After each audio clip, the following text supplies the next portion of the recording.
Business owners along the island highway south of Campbell River say a massive infrastructure project designed to make the area better is making things worse instead. The $13.5 million highway upgrade is just 2 months along, but merchants say the construction detours are killing them financially. A-News' Gord Kurbis has the story. Crews working on the Highway 19A upgrade in Willow Point say their project so far is on schedule and going smoothly. They're now 2 months into an 8-month timetable. We've broken the project up into 3 distinct phases in order to try and get the work done as quickly as we can. What's being completed right now is the first of the 3 phases. The $13.5 million upgrade includes replacing water and sewer lines, storm drains, and moving overhead wiring underground.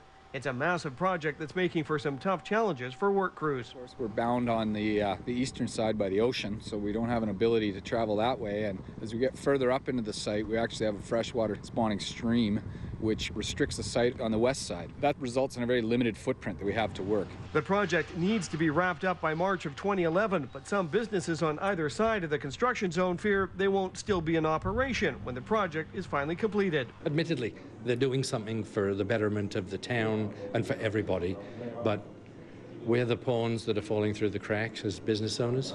Nick Cooksley has owned Freddy's Pub for 16 years. His business should be full of customers at the lunch hour, but it's almost empty. He blames a lot of that loss on the construction going on up the highway. There's another 4 or 5 more sections to be done up to Hidden Harbour, and the time is going to come where coming in here is going to be a nightmare because you're going to be driving through a construction zone. The nearby Husky service station is also suffering. 40% fewer customers coming into the pumps. What you got to do is basically, if the revenue's not there, you got to manage your costs.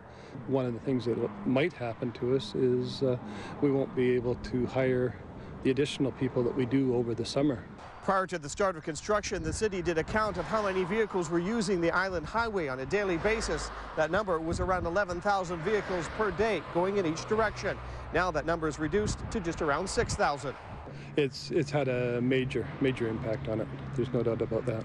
Merchants complain the original placement of detour signs is partly to blame. They were set up at the north and south entrances to the city, far from the 1-kilometer construction zone, and that caused initial confusion, which has since been rectified. We're working with those businesses to see how we can better route people so they are continuing to frequent that route and those businesses.